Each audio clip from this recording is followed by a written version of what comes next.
Si tu veux créer des vidéos portraits comme je fais pour mes clients, tu as besoin d'une caméra, d'un stabilisateur et bien sûr de quelques objectifs. Dans cette vidéo, je vais te montrer les 3 objectifs principaux que j'utilise pour mes vidéos et qui coûtent moins que 1000 €. Je vais commencer par le Meiki 35 mm f2.0. Ensuite, j'ai le Meiki 55 mm f1.8, la version Pro. Et bien évidemment, le 85 mm de Meiki f1.8 version Pro aussi. Donc on va parler de ces objectifs dans cette vidéo.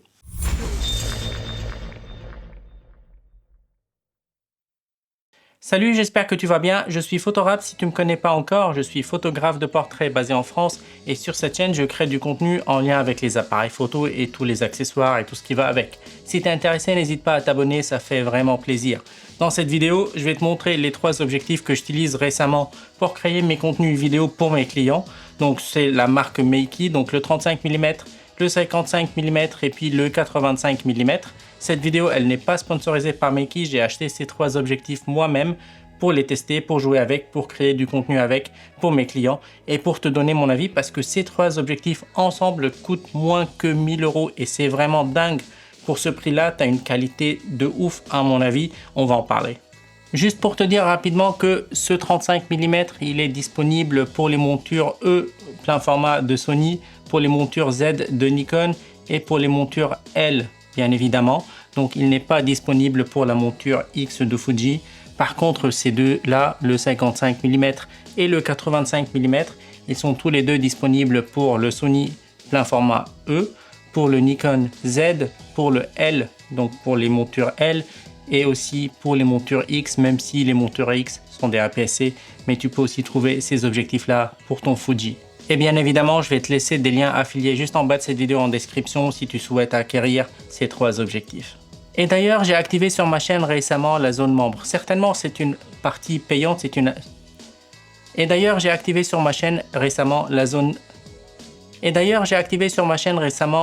membre. Certainement, c'est une zone payante, c'est pas vraiment cher, mais ça te permet aussi de te poser.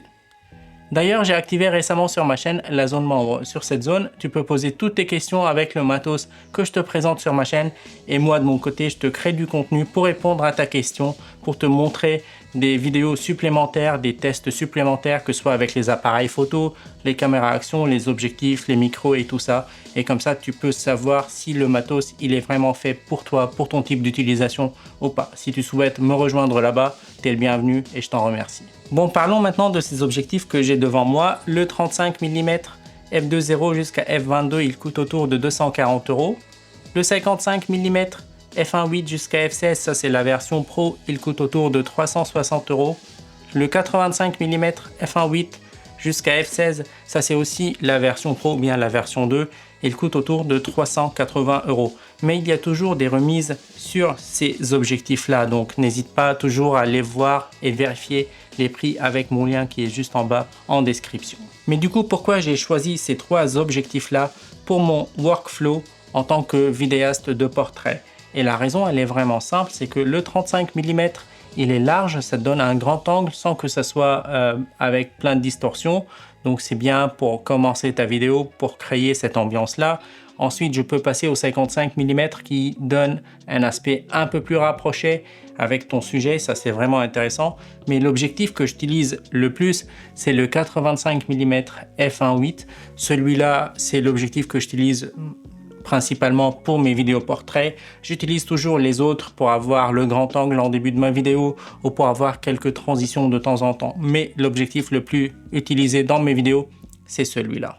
Et pour te donner une petite idée, le 35 mm, il a une distance minimale de mise au point égale à 45 cm. Par contre, cette distance minimale de mise au point pour le 55 mm, elle est de 55 cm. Et pour le 85 mm, elle est de 85 cm. Juste comme ça, tu peux commencer à imaginer où est-ce que tu dois te placer par rapport à ton sujet lorsque tu utilises ces objectifs-là. Sur les 3 objectifs, on a cette bague de focus qui est vraiment très bien faite. On a l'impression que c'est de très bonne qualité. Par contre, moi, j'utilise pas le mode manuel en focus avec ces objectifs-là. J'utilise mon Sony ZV-E1 qui me permet d'avoir un autofocus de malade. Et du coup, l'autofocus, il fonctionne super bien avec ces trois objectifs. J'ai jamais eu un souci en focalisant ou en faisant ma mise au point avec ces trois objectifs-là. C'est pour ça que je les utilise en autofocus.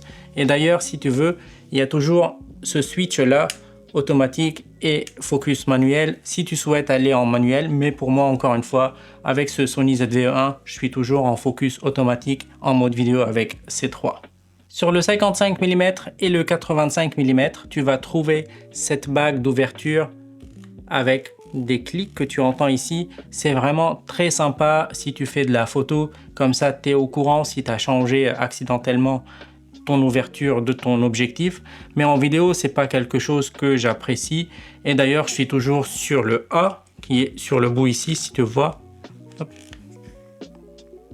Et comme ça je peux régler l'ouverture de mon objectif via mon boîtier photo. Donc dans ce cas c'est le Sony ZV-E1 et pour moi c'est comme ça que j'utilise ces objectifs là, alors que sur le 35 mm tu n'as aucune bague d'ouverture. Donc pour moi, j'aurais bien aimé si on a la même chose sur celui-là ou bien au moins une version sans ce clic-là. Sur le côté arrière de ces trois objectifs, tu trouves exactement la même chose. On a cette petite bague en caoutchouc qui assure l'étanchéité. Donc l'objectif, il est étanche à l'eau et puis à la poussière à un certain niveau, bien évidemment. On a aussi le connecteur USB-C pour les mises à jour. On a aussi les connecteurs ici pour assurer un bon contact avec ta caméra. On a exactement la même chose sur les trois objectifs et on voit bien qu'ils ont la même taille et la même structure. Donc ils sont tous les trois super bien faits à mon avis et très bonne qualité de fabrication. Et puisque j'utilise ces trois objectifs pour faire des vidéos portraits avec un stabilisateur, j'ai besoin que ces trois objectifs aient quasiment les mêmes dimensions et ça c'est vraiment le cas. On a l'impression qu'ils ont le même body, le même form factor. Donc ça c'est vraiment génial pour l'équilibrage de ta caméra sur le stabilisateur. Et en plus de ça, celui-là, le 35 mm, il pèse 301 grammes, ce qui est vraiment léger. Le 55 mm, il pèse 364 grammes. Et le 85 mm, il pèse 388 grammes. Donc la différence, elle n'est pas vraiment énorme. Tu peux facilement changer d'objectif à un autre sur ton stabilisateur sans pouvoir rééquilibrer le système en entier chaque fois. Et moi, personnellement, j'équilibre déjà le 55 mm sur mon stabilisateur et ensuite, lorsque j'ai besoin de passer à 35 ou à 85, je peux le faire sans revenir à l'équilibrage de mon système sur mon gimbal. Et ça, c'est vraiment pour moi quelque chose énorme. Donc, ça me permet de gagner du temps lorsque je fais mes shoots. Et ça, c'est vraiment quelque chose de très important sur mon workflow. Honnêtement, je trouve que ces trois objectifs sont super bien faits. La qualité, elle est bien. La qualité optique, elle est bien. Le prix, il est vraiment intéressant. Mais il y a un seul élément qui m'embête. Ici, par exemple, sur le 35 mm et sur le 55 mm, on a le même filtre, la même taille du filtre qu'on peut visser au-dessus de 58 mm. Par contre, pour le 85 mm, celui-là, le filtre qu'on peut visser, il a un diamètre de 62 mm. Et ça, c'est vraiment ennuyant.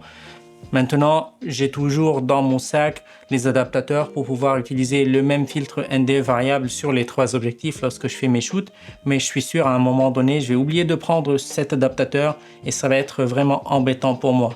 Donc j'aurais bien aimé d'avoir les mêmes dimensions et la même taille de filtre sur les trois objectifs sur toute la longueur focale proposée par Meiki. Et voilà, c'est tout pour aujourd'hui. J'espère que tu as aimé cette vidéo. J'espère que tu l'as trouvée intéressante et utile. Si c'est le cas, n'hésite pas à t'abonner à ma chaîne, à liker la vidéo, à cliquer sur la cloche pour ne pas manquer mes prochaines vidéos lorsqu'elles sortent sur ma chaîne. Et si tu es intéressé par ces objectifs-là, j'ai mes liens d'affiliation qui sont juste en bas en description. N'hésite pas à les voir. Et merci d'avoir visionné cette vidéo jusqu'au bout. À très bientôt pour d'autres contenus. Ciao!